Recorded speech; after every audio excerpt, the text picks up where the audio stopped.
Building on top of Bitcoin, flying with cryptocurrency, and Silk Road updates. Here's what happened this week in Money and Tech. Ethereum launched their testnet on Friday, initiating the next generation of the distributed cryptographic ledgers that digital currencies like Bitcoin are founded on.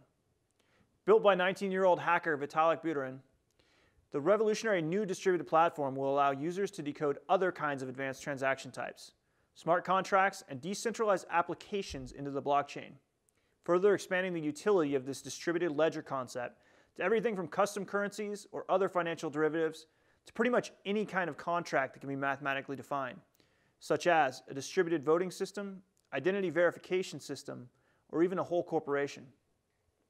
Cheapair.com is now taking Bitcoins to help you make reservations at the more than 200,000 hotels in its worldwide network. The website has already been taking Bitcoins for flight purchases as of November last year, as has UK-based private jet charter service, privatefly.com. Coinbase is linked up with Mint, a personal finance app from Intuit, allowing users to view their Coinbase Bitcoin transactions and account balances alongside other traditional financial accounts on Mint.com. The Nymi band, developed by Toronto-based tech company Bionym, is the latest in wearable tech that uses ECG authentication from your heartbeat to wirelessly control your computer, smartphone, car, and even your Bitcoin wallet.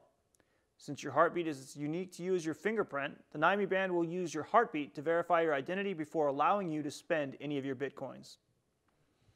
Federal prosecutors revealed Tuesday that Ross Ulbricht, the 29-year-old alleged mastermind behind online black market Silk Road, has been indicted on charges related to computer hacking, drugs, and money laundering, most notably for engaging in continuing criminal enterprise, a charge typically reserved for mafia members and high-profile gangsters and referred to as the Kingpin statute. This adds 20 years to Ulbricht's minimum sentence and could potentially mean a maximum life sentence for all crimes relating to his involvement with Silk Road. Ulbricht was first arrested in October on charges of possessing and distributing controlled substances, conspiring to commit computer hacking, and money laundering offenses. In related news, a former Silk Road merchant, Peter Ward, announced Friday his intention to hire a lawyer and file a claim for 100 Bitcoins worth approximately $85,000. He claims he earned lawfully and were wrongly taken by the government during its seizure of online black market bazaar Silk Road. Within hours of his release after making bail, Charlie Shrem tendered his resignation as vice chairman of the Bitcoin Foundation, where he was also a founding member, leaving on his own accord and parting on mutual good terms with the foundation. As Shrem stated in a private note, "I felt if I stayed on the board, the foundation may lose focus and get dragged into a mess." The Bitcoin Foundation likewise agreed that while Charlie has contributed a great deal of personal effort and resources to enhance the adoption of Bitcoin worldwide, a prolonged legal dispute would inevitably detract from advancing that core mission.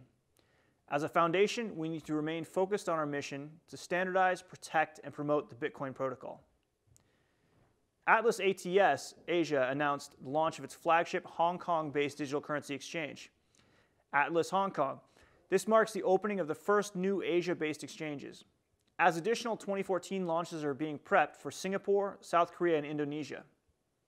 U.S. Treasury confirms Bitcoin miners and investors will not be regulated in a pair of rulings last Thursday from the Financial Crimes Enforcement Network, stated that people who mine virtual currencies for personal use and businesses that mine and sell virtual currencies purely as an investment will not be considered money transmitters, exempting them from requirements to register with the government and comply with certain money laundering regulations that had previously been thought to apply to them. Johnson, Morgan & White, a leading debt collection company headquartered in Palm Beach, Florida, will become the first collection agency to accept Bitcoin for payment of debts owed to its creditors.